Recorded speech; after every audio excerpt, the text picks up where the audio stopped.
Você acorda, trabalha, paga contas e chama isso de vida. Não porque escolheu, mas porque não vê alternativa. Todo mês o dinheiro entra com prazo de validade. Antes mesmo de cair na conta, ele já tem dono. Aluguel, mercado, cartão, dívidas antigas cobrando juros por erros passados. O que sobra não é liberdade, é alívio temporário. E o mais perverso? Você foi convencido de que isso é normal. Disseram que era assim mesmo, que adulto vive apertado, que estabilidade é sobreviver sem atrasar boleto, que querer mais é ingratidão. Então você trabalha mais, aguenta mais, se adapta mais, sempre mais, e nunca sai do lugar. Você não está falhando, você está dentro de um sistema que funciona exatamente assim. Um sistema que não precisa te prender à força. Ele só precisa que você tenha medo. Medo de faltar dinheiro, medo de errar, medo de perder o pouco que tem. Porque quem vive com medo financeiro não questiona regras, aceita condições, tolera absurdos, chama a sobrevivência de maturidade. Essa é a corrida dos ratos. Não porque você corre pouco, mas porque a pista não leva a lugar nenhum. E antes que alguém diga, é só se esforçar mais, deixa eu ser direto. Esforço sem controle não gera liberdade, gera exaustão. Trabalhar duro não te tirou do ciclo, só te manteve funcional dentro dele. Este vídeo não é sobre largar tudo, não é sobre romantizar pobreza, nem vender ilusão de riqueza rápida. É sobre entender como o dinheiro foi transformado numa coleira invisível. E como recuperar algo que o sistema fez você esquecer que era possível? Escolha. Se em algum momento você percebeu que trabalha muito para continuar dependente, não ignora isso. Essa sensação não é fraqueza, é lucidez começando. Isso aqui não é para te animar, é para te tirar do automático. Se essa ficha caiu agora, escreve ciclo nos comentários, para registrar o instante em que você parou de chamar sobrevivência de vida. A partir daqui, não tem conforto, tem clareza, e clareza muda decisões. O salário foi vendido para você como segurança, mas segurança de verdade é poder escolher. E quem depende de uma única fonte não escolhe. Aguenta. Vamos ser honestos, do jeito que quase ninguém é. O seu salário não foi feito para te libertar. Ele foi calculado para te manter funcionando. O valor que cai na sua conta não representa o quanto você vale, representa o mínimo necessário para que você volte amanhã. Pensa nisso com calma. Não é um pagamento justo, é uma dosagem. O suficiente para pagar as contas básicas, aliviar a culpa com um pequeno lazer e sustentar a ilusão de progresso. Qualquer coisa além disso já seria perigosa demais para o sistema. Pessoas com margem pensam. Pessoas com folga questionam. Pessoas sem medo financeiro começam a dizer não. Por isso, viver no limite não é acidente. É método. Você sente isso no corpo. No aperto quando surge um imprevisto bobo. No cálculo mental no supermercado. Na ansiedade que aparece antes mesmo do dinheiro acabar. Só de imaginar que ele pode acabar. Esse estado constante de alerta não é falta de controle emocional. É falta de margem. Quem vive esperando o próximo pagamento não está empregado. Está condicionado. E repare como isso molda o seu comportamento. Você tolera reuniões inúteis, engole decisões absurdas, aceita metas que não fazem sentido, não porque concorda, mas porque o boleto vence. O medo financeiro transforma pessoas lúcidas em obedientes eficientes. O sistema não precisa te ameaçar, ele só precisa te manter dependente. E aqui está a armadilha mais perigosa. Você começa a confundir sobrevivência com responsabilidade. Passa a achar que estar sempre apertado é sinal de maturidade, que viver cansado é virtude, que reclamar é fraqueza, quando na verdade é o contrário. Viver sem margem te infantiliza, porque você não decide, você reage. Salário não é renda. Salário é ração controlada. Renda de verdade é aquilo que não exige a sua presença constante para existir. É o dinheiro que continua chegando mesmo quando você não está ali, obedecendo ordens ou trocando horas por migalhas. Sem isso, não existe liberdade possível, só resistência. E atenção, isso não é um convite para loucura, Não é largar tudo. Não é heroísmo vazio. É lucidez estratégica. A saída nunca começa com ruptura barulhenta. Ela começa com uma rachadura pequena e silenciosa. A primeira ação é simples, mas simbólica. Gerar qualquer valor fora do salário. Não importa se são R$100. Não importa se parece insignificante. O valor financeiro é pequeno, mas o psicológico é enorme. Porque naquele momento, algo muda dentro de você. Você prova para si mesmo que o dinheiro pode vir sem pedir permissão. Esse é o primeiro segundo fora da coleira. Ainda não é liberdade, mas já não é obediência total. E quando essa rachadura aparece, o sistema percebe. Não porque alguém te observa, mas porque você muda. A postura muda, o medo diminui, a cabeça clareia, e alguém que começa a enxergar deixa de ser previsível. Quem depende de um único fluxo não tem renda, tem dono. E enquanto isso não muda, o ciclo continua. Depois que o salário te mantém vivo, o sistema precisa garantir outra coisa, que ele nunca fique com você tempo suficiente para virar liberdade. É aí que entra o consumo. Você não compra porque precisa, você compra porque está cansado. Depois de dias sendo sugado, obedecendo horários, lidando com pressão e frustração, o corpo pede alívio. Não reflexão, alívio. E o sistema é rápido em oferecer isso. Um clique, um cartão, uma entrega em minutos, uma sensação breve de controle. Por alguns segundos parece que você escolheu algo, que mandou em alguma coisa. Mas o efeito passa rápido, o vazio volta. E agora, além de cansado, você está mais preso. O consumo virou anestesia emocional. Não resolve a dor, só silencia o sintoma. Repara como o ciclo é eficiente. O trabalho te esgota. O esgotamento te empurra para gastar. O gasto te endivida. A dívida te obriga a trabalhar mais.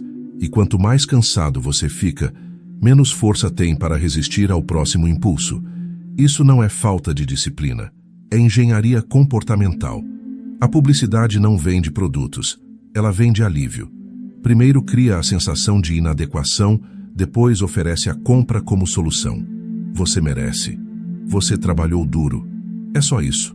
Aí você aceita, porque ninguém te ensinou a descansar sem gastar. O cartão de crédito não é um benefício, é um adiantamento do seu tempo futuro. Cada parcela é uma decisão que você não poderá tomar depois. Um não que você não poderá dar. Uma margem que desaparece antes de existir. E quando você percebe, trabalha não para construir algo, mas para pagar versões antigas de si mesmo, tentando aliviar a dor do cansaço. O sistema ama esse comportamento. Pessoas anestesiadas não questionam. Pessoas endividadas não arriscam. Pessoas presas ao prazer imediato não constroem visão de longo prazo. Elas vivem apagando incêndios emocionais.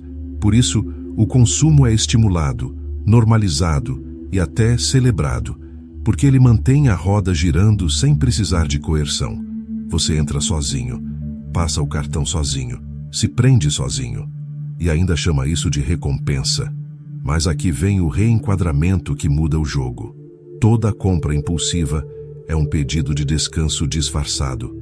Você não quer o objeto. Quer a sensação de pausa, de controle, de alívio. O problema é que o sistema te ensinou a buscar isso fora, nunca dentro, sempre pagando. Romper esse ciclo não começa com cortar tudo. Começa com criar espaço entre o impulso e a ação. Um pequeno intervalo onde você volta a existir como sujeito, não como reação. A ação prática é simples e desconfortável de propósito. Atrasar o prazer. Sempre que surgir uma compra não essencial, você espera. Não para se punir, mas para observar. Em poucas horas a urgência cai, a dopamina baixa e a decisão volta para você. Esse intervalo é liberdade em estado bruto. Quanto mais vezes você cria esse espaço, mais o controle muda de lugar. O dinheiro deixa de ser válvula de escape e começa a virar ferramenta. Não para te fazer feliz, mas para te dar margem. E margem é o que o sistema mais teme, porque quem não precisa anestesiar a própria vida começa a perguntar por que ela dói tanto. E quando essa pergunta aparece, o ciclo começa a rachar de novo. Existe um ponto em que o dinheiro deixa de ser ferramenta e vira dono. Esse ponto se chama dívida. No início parece inofensivo, um parcelamento aqui, outro ali. Um cartão para organizar a vida, um financiamento para facilitar. Tudo apresentado como solução inteligente, adulto responsável, planejamento. Mas dívida não é organização. É antecipação do futuro sem garantia de controle. Quando você se endivida, não está só devendo dinheiro. Está vendendo decisões que ainda nem tomou.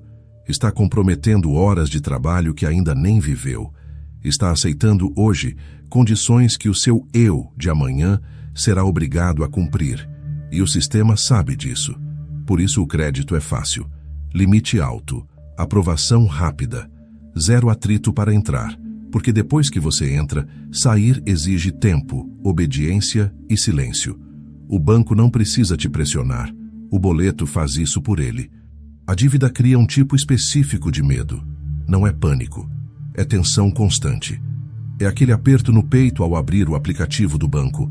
É o cálculo mental antes de qualquer decisão. É a sensação de que qualquer erro pode derrubar tudo. E esse medo molda seu comportamento mais do que você imagina. Você deixa de arriscar, de tentar algo novo, de dizer não, de negociar melhor, porque agora não é mais só sobre você. É sobre manter tudo em pé, sobre não balançar demais a estrutura frágil que você chama de estabilidade. Dívida não te prende com correntes, ela te prende com responsabilidade forçada. O mais perverso é que ela se disfarça de maturidade. Todo mundo tem. É normal. Depois eu resolvo. E enquanto você normaliza, os juros trabalha, silencioso, constante, transformando pequenas escolhas em compromissos longos demais. O tempo, que poderia ser usado para construir saída, passa a ser usado para tapar buraco. Nesse ponto, trabalhar mais não ajuda, porque o problema não é renda apenas, é direção. Você pode até ganhar mais, mas se o dinheiro já chega comprometido, ele não cria margem. Só aumenta a velocidade da roda. Dívida rouba a coisa mais valiosa que existe: opção. Quem está endividado não escolhe emprego. Aceita. Não escolhe caminho. Aguenta. Não escolhe tempo. Cumpre. E aqui entra o reenquadramento que muda tudo. A dívida não é financeira. É psicológica. Ela te ensina a pensar pequeno, a evitar risco, a confundir prudência com medo, a acreditar que liberdade é perigosa demais para quem tem contas. Quebrar esse ponto do ciclo não começa com mágica, nem com discurso motivacional. Começa com encarar o número sem fuga, sem maquiagem, sem autoengano, porque enquanto a dívida é nebulosa, ela manda. Quando fica clara, ela perde força. A ação prática aqui é brutal e simples: mapear tudo, cada valor, cada parcela, cada prazo. Não para se culpar, mas para retomar consciência. Porque aquilo que você encara deixa de te assombrar. Depois disso, a estratégia muda. Menos movimento, mais precisão. Cortar vazamentos, reduzir juros, eliminar o que sequestra tempo futuro. Não para ficar rico, mas para recuperar algo muito mais importante no curto prazo: soberania. Porque enquanto o seu amanhã já estiver vendido, qualquer discurso de liberdade é fantasia. Quem deve, obedece. Quem não escolhe, apenas continua. E é exatamente assim que o ciclo se mantém. Depois do salário que mantém você dependente, do consumo que te anestesia e da dívida que sequestra o seu amanhã, sobra um efeito colateral que quase ninguém percebe: o medo constante. Não é pânico, não é desespero visível. É algo mais sutil, um estado permanente de cautela. Você passa a medir palavras, a evitar conflito, a engolir ideias antes mesmo de formulá-las. Não porque são ruins, mas porque agora não é o momento. E esse agora não vai se repetindo por anos. O medo financeiro não te paralisa de uma vez. Ele te domestica aos poucos. Te ensina a escolher sempre o caminho mais previsível, a manter a cabeça baixa, a não arriscar nada que possa abalar o pouco equilíbrio que você construiu. Você começa a confundir prudência com covardia e chama isso de responsabilidade. O sistema depende exatamente disso. Pessoas com medo não criam saída, não questionam estruturas, não confrontam injustiças. Elas se adaptam. se ajustam. Aprendem a viver apertadas e ainda se culpam quando não aguentam. Repara como o discurso é sempre o mesmo. Não reclama. Pior seria não ter emprego. Tem gente em situação pior. Tudo isso serve para uma coisa só: manter você pequeno o suficiente para caber no sistema. Quando o dinheiro vira ameaça constante, qualquer tentativa de mudança parece perigosa demais. Abrir um negócio? Arriscado. Pedir aumento? Melhor não. Mudar de rota? Loucura. O medo financeiro transforma qualquer passo fora da linha em ameaça existencial. E aqui está o ponto central. Não é que você não tenha coragem. É que coragem exige margem. Ninguém toma decisões grandes vivendo no limite. Ninguém constrói liberdade enquanto está ocupado apenas tentando não afundar. O medo não nasce da sua mente fraca. Nasce da sua estrutura frágil. Por isso, o sistema não quer que você tenha folga. Não quer que você tenha tempo. Não quer que você tenha reserva. Porque alguém que não vive no fio da navalha começa a enxergar opções. E opções são perigosas. O reenquadramento aqui é duro, mas libertador. O medo que você sente não é um defeito pessoal. É um sintoma. Sintoma de uma vida organizada para sobreviver, não para escolher. A ação prática neste ponto não é bravata. É construção silenciosa. Criar uma reserva mínima, um colchão de ar, um espaço onde um erro não vire tragédia, onde uma tentativa não vire colapso. Isso muda tudo. Quando o medo diminui, a mente expande. Você começa a pensar em meses, não em dias. Começa a negociar melhor, a se posicionar, a dizer não quando algo não faz sentido. Não por arrogância, mas porque agora você pode. O sistema perde força exatamente aí, porque um indivíduo que não está com medo deixa de ser previsível, e alguém imprevisível não pode ser facilmente controlado. Enquanto o medo manda, o ciclo continua. Quando a margem aparece, o ciclo começa a falhar.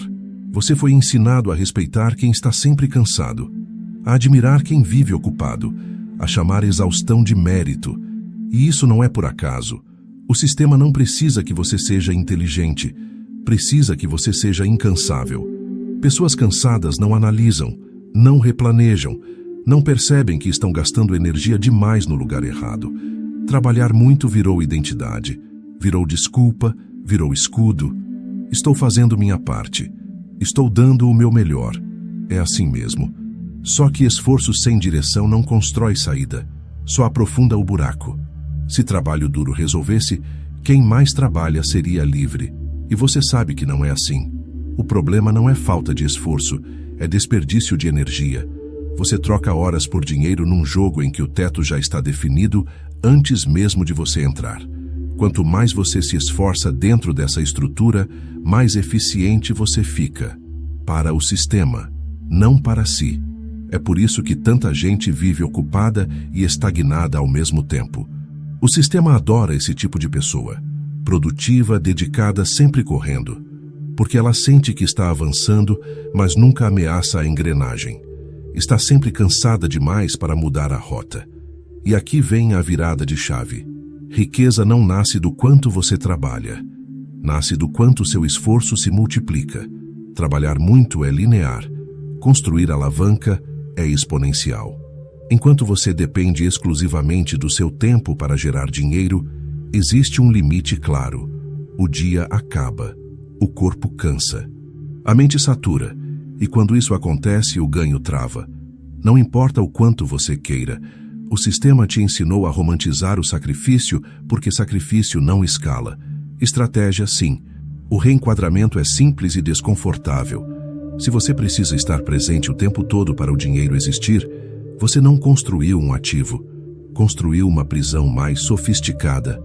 A ação prática aqui não é trabalhar mais. É identificar onde seu esforço não se multiplica. Onde você entrega energia e recebe apenas sobrevivência em troca. Onde o retorno está limitado por horas, não por impacto. Todo ponto da sua vida onde o dinheiro só entra se você estiver ali, obedecendo, é um gargalo. E gargalos mantêm você girando no mesmo lugar. O sistema não teme o trabalhador esforçado. Ele teme quem entende a alavanca. Porque quando alguém percebe que não precisa trocar vida por dinheiro indefinidamente, algo quebra. O cansaço começa a parecer suspeito. O orgulho da exaustão vira alerta. E a pergunta muda de como aguentar mais para por que isso não escala? Cansaço não é prova de valor, é sinal de vazamento. Enquanto você confundir esforço com progresso, o ciclo continua. Quando você começa a buscar direção, ele começa a perder força. Existe uma trava final que mantém o ciclo intacto, mesmo quando a pessoa começa a entender tudo o que foi dito até aqui. Ela não está fora, ela está dentro. Você pode até perceber que o salário limita, que o consumo anestesia, que a dívida aprisiona, que o medo controla e que trabalhar muito não resolve. Ainda assim, algo te puxa para trás no momento em que você pensa em prosperar. É culpa, uma sensação estranha de que querer mais é errado, de que buscar liberdade financeira é egoísmo, de que dinheiro demais muda as pessoas, e não para melhor. Essas ideias não nasceram com você. Elas foram plantadas. O sistema não precisa apenas que você ganhe pouco. Ele precisa que você se sabote quando começa a ganhar mais. Por isso o dinheiro foi associado à corrupção moral. O rico virou vilão. A ambição virou defeito. A escassez virou virtude. E sem perceber, você passou a policiar a si mesmo. Quando surge uma oportunidade, você hesita. Quando pode cobrar mais, você recua. Quando começa a crescer, algo dentro diz: isso não é para você.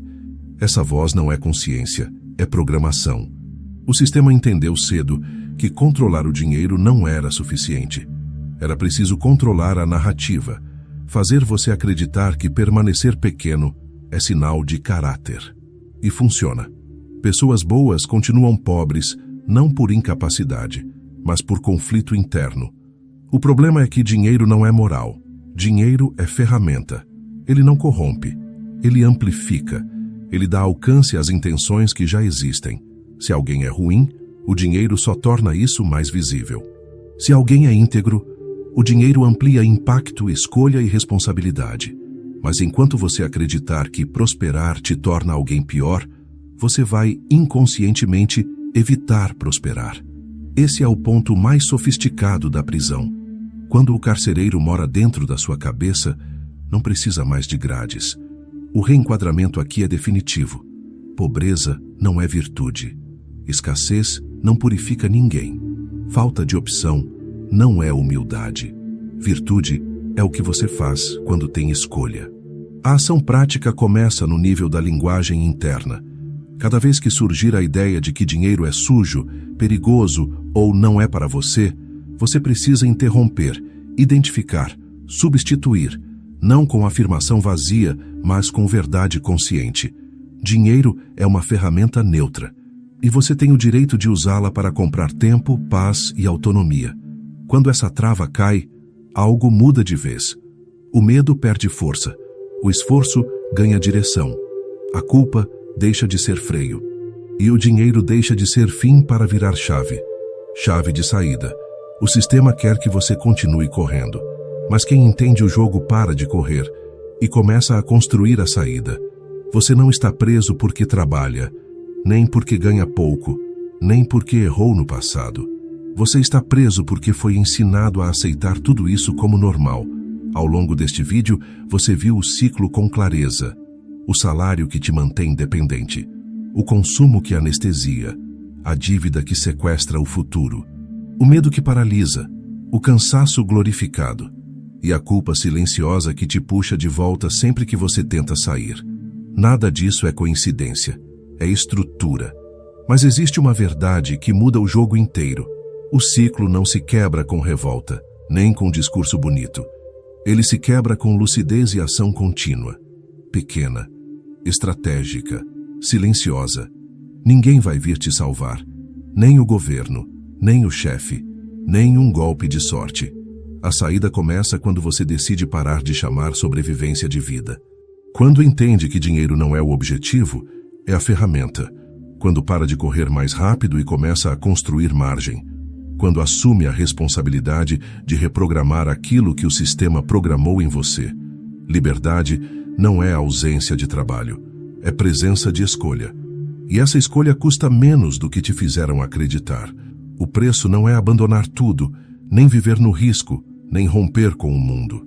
O preço real é desaprender mentiras, enfrentar desconfortos e agir com consciência onde antes você só reagia. Se você chegou até aqui, algo já mudou. Agora a decisão é sua. O sistema não vai te salvar. E se você quer dar o próximo passo, o vídeo que aparece agora na tela é essencial. A verdade que ninguém te conta. O preço da liberdade é muito menor do que você imagina. Ele não complementa este conteúdo. Ele avança. Assiste com atenção. Porque clareza sem continuidade vira só mais um insight esquecido. A decisão é sua. Sempre foi.